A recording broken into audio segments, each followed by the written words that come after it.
Hello, welcome to Chain Reaction. My name is Graham Linehan, and tonight I'm interviewing Adam Buxton. Hello, how do you do? I'm Adam Buxton. Hello, Adam. There we go. That's the hard part over. So this is Chain Reaction. I thought it was Jane's Reaction, and there was a lady called Jane, and you say stuff, and you never know how Jane's going to react. Yeah. Yeah, I have no comeback. I wasn't expecting you to say that, so I don't know what to say. I'm at a slight disadvantage in being the interviewer this week because I have no interest in other people. Right. The thing I was kind of thinking about different ways we could approach this interview. And one way I was thinking was I could do it as a Nazi. Because you live in Norfolk, and so do I. Yeah. You're married to a very beautiful woman, and so am I. Yeah. So I was going to say, we are not so very different, you and I. Where did you think that was going to go, though, that whole angle? There is a moment in every good film where there's a strong antagonist, where the antagonist will say, and I think of you as my antagonist tonight, will point out all the similarities between them. And that's how I feel about you. I just feel that you're, even though I don't like you, we're very close in many ways. We are similar, that's right. We're both 45. You're nearly 45. I'm post 45. What's it like on the other end? It's kind of like you're looking down and you're playing Zelda, and then you look up and you're 45. And yeah, but that's because you're still playing Zelda. That's the thing. This is my first serious question to you, which is, do you think it's more frightening for us to be 45 because we have made our childhood last longer by doing things like playing with Star Wars toys, which you were doing professionally well into your 30s, probably? Correct. Do you think that might make time move faster in a way that's actually unpleasant? Time certainly does seem to be hurtling at a very unpleasant rate. Plus, this year, like, I've taken a step back from some of my regular duties. I usually do a show called Bug, and I've been taking a break from that. So now I'm aware of how fast everything's gone, and I've been putting up pictures and stuff like that. You know, I'm getting around to a few domestic chores that I haven't done for a while. I'm excited about the prospect of filling my year with bin tasks and... bin tasks? Yeah, like cleaning out the big wheelie bins, maintaining the big wheelie bins. Wow. Yeah, I mean, the bottom of your wheelie bin is presumably a total disgrace because it's neglected because you think you're so busy. But this year is the year that my wheelie bin is going to get very clean. The bin juice is going to be absolutely banished. There's going to be no little guys living down there. And we've been in this house where we live for about 3 or 4 years now, and the walls were more or less blank because we never got round to it. Oh, you can't put pictures up. That's a menial task. Reading YouTube comments, that's much more important. So finally I'm putting them up, and it is nice. It does slow down time in some ways. I read recently a wonderful book called Technique for Producing Ideas. It's a very short book by an advertising guy. Yeah. And he places it into 5 categories. One is gathering the materials, the research or whatever. Oh. 2 is kind of interacting with them in some way. And I think it's either 3 or 4 is doing something completely different, like spending a day just putting up pictures and stuff like that. Right. And he says those times when you're not thinking of the idea directly are when you will have your great ideas. Man, you are one of these guys who has just got so many brilliant techniques for how to be creative. But it's my job. Yeah, but it's supposed to be my job as well, but I haven't got a single one. I'm stumbling blindly down the corridor, opening up random doors as I go down there, hoping there might be something interesting behind one. And I sometimes feel that you are one of these people who is able just to walk down that corridor, and you've got all sorts of techniques to keep you going down there and not getting sidetracked and looking in all these unimportant places where there's going to be nothing there. Well, you were saying to me once that it's looking in those unimportant places that you enjoy as well. Yeah, you enjoy digressions and staying off the beaten track. Yeah, when I hear people, like I was listening to Radio 2 the other day and I heard Chris Evans interviewing Leonardo DiCaprio about The Wolf of Wall Street. And Leonardo DiCaprio at one point said about working with Joanna Lumley, who's in the film. If you haven't seen it, there's a great scene where suddenly Leonardo DiCaprio and Joanna Lumley snog. It's not a spoiler. It's just a great, great moment. And DiCaprio was saying to Chris Evans, it was a great, fun afternoon of shooting. She came up with this idea sort of spontaneously that we should snog. And I thought, that's the rest of the interview right there, surely. But Chris Evans just moved straight on, you know what I mean? Yeah. Because he had to, because that's his job, because he's doing a successful breakfast show, and he has trained himself not to get derailed by those tempting little doorways, to that stay is a tempting doorway. I want to kick down that doorway. Yeah. And get in there and find out more about Joanna Lumley seducing Leonardo DiCaprio on a park bench. Yeah. It's a great idea. Why don't... We're both dressed at the moment. Do we have to be dressed? So, how has this served you? I mean, have you been happy with where it's been leading you, or are you dissatisfied with it? Well, I don't know. I mean, there's always points where you think, what does my creative life add up to at this point? Like, there's loads of little tiny bits of things that I'm pleased with. One of the things is the podcast with Joe, only because at least we stuck at it for more than 3 weeks. We didn't stick at it for that long in the scheme of things. It was only about 3 or 4 years we were on Six Music, but it was really fun, and I love the fact that now there is 100 hours or so of us archived there, most of which I think is good. And so what is your creative process? I mean, what do you do during the day? How does your day go? I'll just wake up and things will occur. I mean, when I had the structure of a regular show to do, like Bug, which was a sort of thing I do at the BFI, I'd introduce music videos and add bits of rubbish in between, then at least I've got a show to prepare for and something like that to do. And when we were doing the radio, then I would scramble to get stuff together for the weekend. So that's helpful. It's helpful to have some sort of structure. Yeah, definitely. Some kind of deadline. Yeah. But without that, like this year, I've removed all those things deliberately to see what happens, and it is quite terrifying. And then I'm just stumbling through and hoping that something will occur to me as being amusing. I mean, the best thing in the last couple of weeks is the fact that my daughter, who was given for Christmas a hot water bottle shaped like a fluffy donkey. And it occurred to me that someone was missing a trick not calling that product Donkey Hottie. Oh, okay. Wow, the audience got that a lot faster than I did. You don't like your Cervantes? So I was happy with that. But then the question is how to monetize it. Yes. I mean, I didn't tweet it because obviously you want to hang on to that kind of thing. The other thing is I want to try and prize myself away from just responding to things. One of the negative comments about myself that I've absorbed in my life was someone saying online, this guy's role, like his tiny niche, is that of a commentator and nothing more. Yes, you are kind of don't agree with him. No. That wasn't where I was going. No, you are very different from me when it comes to your online life. In that I would cut off my fingers before I Googled my name. You know. Yeah. But you will. I don't Google my name though. But you do read these things, and I just won't. Yeah. But it seems to me that you are kind of like a sponge for this stuff. And I think what happened was the first few times I was hurt, and it took me a few days to get over it. But then quite quickly, and I'm talking about when I started having a life online, I realized that one of the things that might be therapeutic would be to tell other people about it as part of a live show or whatever it happens to be. Yes. You know, and since then I've noticed that a lot of people feel the same way, that it is quite a therapeutic thing to share these hurtful comments and talk to other people about them. And at least if you can use them as entertainment, most people can relate to getting into some sort of scrap or misunderstanding online. So it is quite a useful thing to incorporate it into your professional life if you're able to. And I've been lucky enough to be able to do that through Bug, and where I read out a lot of YouTube comments about the videos that we show. Let's talk about another area where we are very similar, is that we had a partnership that we're not really part of anymore. Do you find that a lot of your social friends are part of other partnerships as well? Like, it feels like all my buddies... Like wives?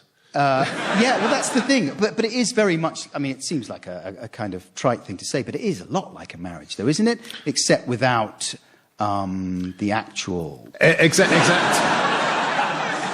And without the clean break that a divorce provides. That's the thing, it lingers for years. I mean, not that I would ever want to get divorced from Arthur, but sorry, this is Arthur Matthews, who I wrote Father Ted with, who I had a very, very intense writing partnership with. And my wife used to work at the production company where you did Big Train, I think. You were doing Big Train then, and so she used to say, I walked past Graham Linehan's office and he and Arthur Matthews writing Big Train, and they're always howling with laughter. And I remember thinking, I'm so jealous. Because me and Joe were never like that. You were making each other laugh. It was just on. Oh yeah, but that's like only in the last few years, you know. But was it not like that when you were doing? No way. No. As soon as we started getting paid, it was tense, you know. And we were making. This is the Adam and Joe show I'm talking about. A show we used to do on Channel 4, and it was a genuinely homemade show. So myself and Joe would be responsible for creating almost everything you saw on the show. You know, from the little Star Wars skits to links that we used to film in this flat that we had. And it was so sort of demanding logistically that we didn't have time for having a laugh, really. There were very few times where we sat down and actually sort of thought of things to do together. And, you know, the only writing really was on the little toy skits. And we'd more or less do those separately. You know, we'd divvy it up and come back, and there wouldn't be too many notes. Being polite middle-class boys, it was too painful to give each other notes and take criticism from each other. Right. You know what I mean? Was there also a sense that you couldn't really do that because no one had... like my thing now, right, is because I'm working on my own and I work with new people, I kind of have veto a lot of the time. And if I say I don't think something works, people are really There was no nice power about structure in place. Exactly. Right. So presumably it was a complete democracy and you would just argue all the time.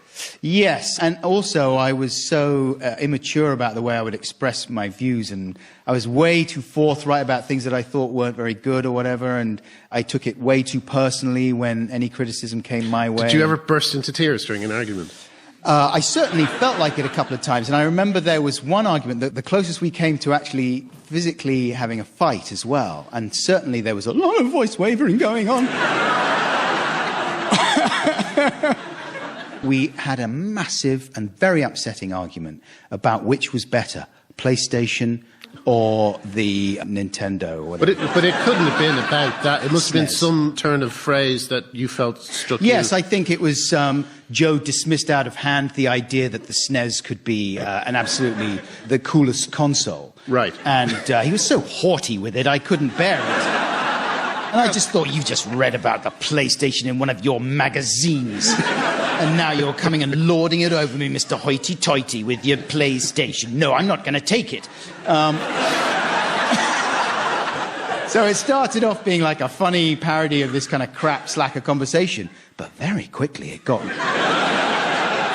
real, and the voices started getting very wobbly, and the body language started getting very uncomfortable, and it was tense. Yeah. And then, you know, that was like a watershed moment. And ever since then, I was just like, wow, this is not as relaxed as things used to be before we were being paid for this kind of relationship. Right. Were you friends with Arthur before you worked together? Yes, we worked together on a magazine first, but in a very different relationship. We weren't connected to each other's work. But then he came over to England and we started, you know, writing sketches together. And I was terrified of him. He was, right. He was 9 years older than me, and also when he got angry, it was really scary. He would never lose his temper. Very quiet, shy guy. But when he would get angry, it was really frightening. And it actually helped my writing, because I would be so scared of changing anything Arthur did that what I would do is I'd say, can I just have a go of it for just a few minutes? And I'd take it away, and I'd sit there going, okay, I have to beat this joke. I have to beat it, because if I didn't beat it, he wouldn't let me change it. So I'd sit there and I wouldn't go back until I had something that beat it and was funnier. And Arthur never objected to a joke if it was funny. If it was funnier, it was in, you know? Yeah. And as a result, it was a nice relationship. I was always trying to impress him. Uh-huh. And then, when I went off and did Black Books, and I didn't do Hippies, we had this time apart for a while. And then when we came back together, we just couldn't find that old relationship. So did you ever do anything else together after that point? Not really. We tried. Yeah. But we just couldn't recapture it. We were two different people. Yeah. And the other thing is, I think there's also a parallel with bands. I think you do I completely understand why bands break up. because people get sick of them. People got sick of the Pixies not being the Pixies that they were. You did. I didn't. No. But they weren't quite. You have to admit those. Shut up.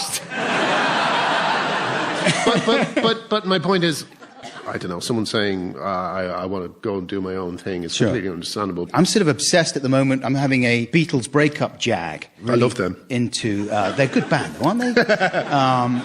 And when they broke up, though, can you imagine what it would be like for people in that unit to have lives immediately after that? And so John Lennon immediately got back on the horse, and all of them released solo albums fairly quickly, I think. I think McCartney was one of the first. So he did a couple, and then he did Ram, and then on Ram he's still bitching about the Beatles breakup. Then Lennon responded really badly to that. I mean, it was fairly... With How Do You Sleep? Yeah. It's unbelievable. I was looking at the lyrics today on the train, and I just don't know if you've had any kind of professional relationship, and presumably there must have been a lot of affection between McCartney and Lennon as well.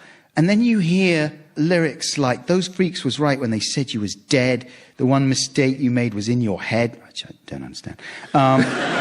"You live with straights who tell you you was king. Jump when your mama tell you anything." I mean, it's like playground taunts, but from a grown man. "The only thing you done was yesterday," as in the song. "And since you've gone, you're just another day."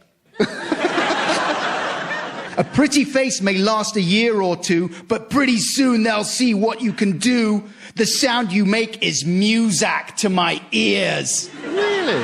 "You must have learned something in all those years." Yeah. And all the Beatles were sniping at Paul's album, being very public about these comments, not in the least circumspect. And they all got back to Paul, and poor old Paulie was gutted. I mean, he's got lots of stuff to cheer himself up, but still...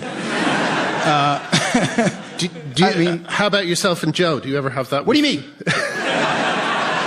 Well, Joe, it could be said, some people might say that Joe is doing quite well at the moment. I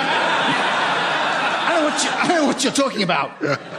Luckily, I'm a very well-balanced guy, so it was absolutely great for me to celebrate in his pretty massive success with the film that he did, and it was totally cool for me that he didn't give me a part in it. Who could you have played? One of the gang? I could have played anyone, and he said originally that I was going to do the drug dealer part. Oh, and then Nick Frost becomes one of his buddies. Oh, I got to give it to Nick because he's one of my pals with Edgar and Simon, so I've got to give it to him. You understand, right, Buxton? So it was fine. It was totally cool. And great, there's rumours about him directing Star Trek 3, a franchise that I have genuine love and affection for, which he has previously only ever poured scorn on.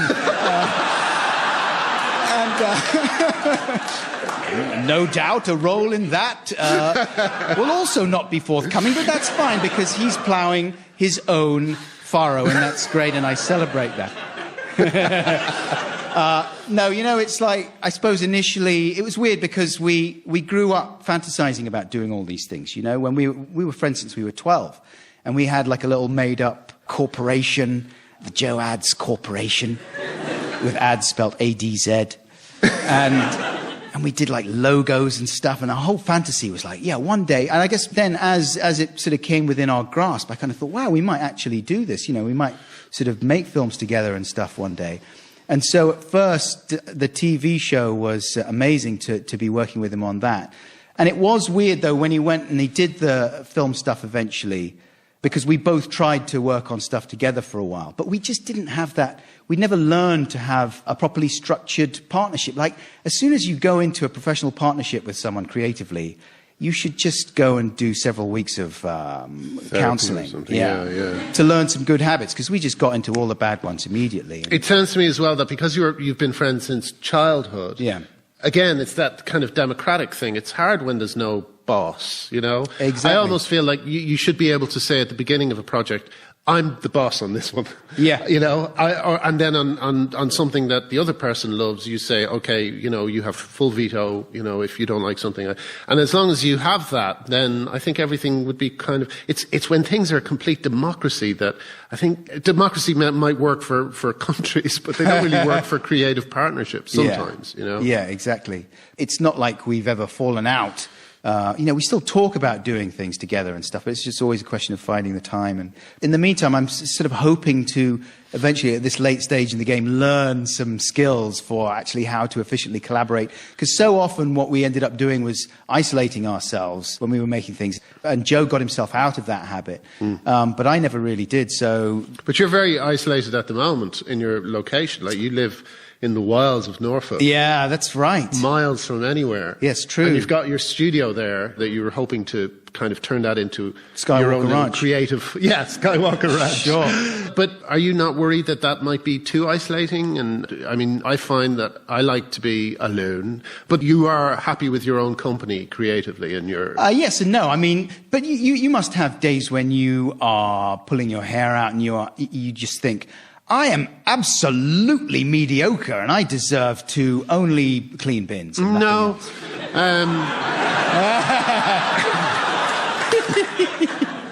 No, you do, but that's called writing a first draft. Sure. Writing a first draft is basically where you have to, for an annoying week or two, make contact with the incredibly mediocre person that you are. Yeah. You know, you basically, you write something and it's not as good as the worst thing on television.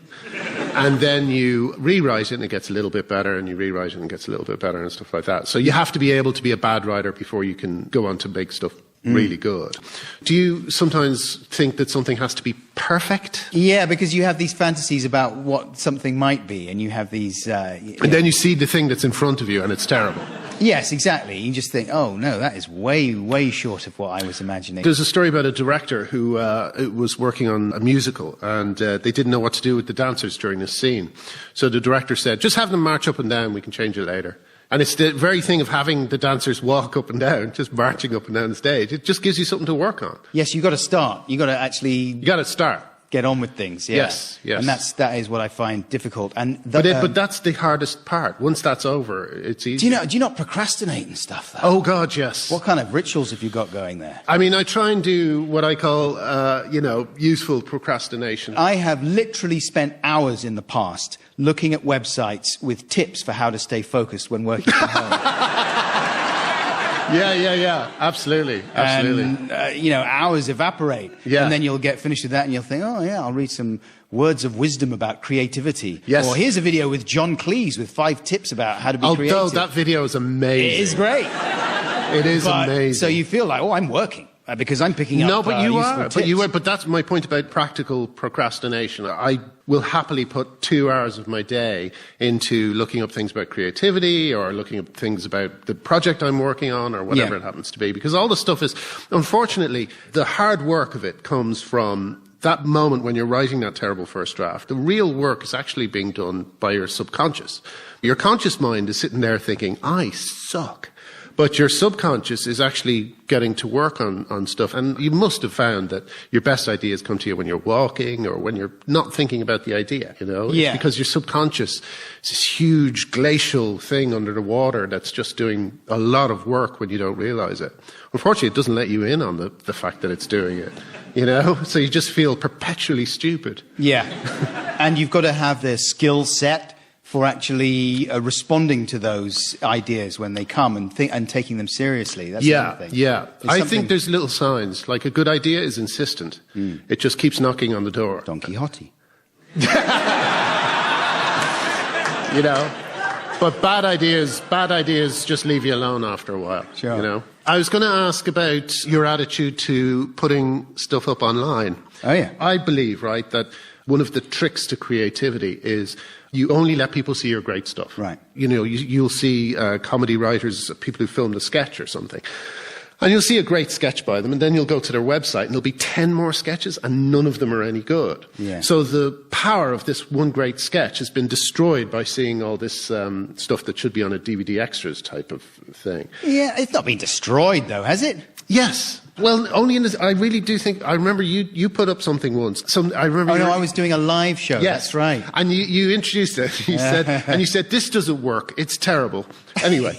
And then you showed it. You know, that night, though, and the same as the internet, a lot of the time is you feel under pressure just to be productive.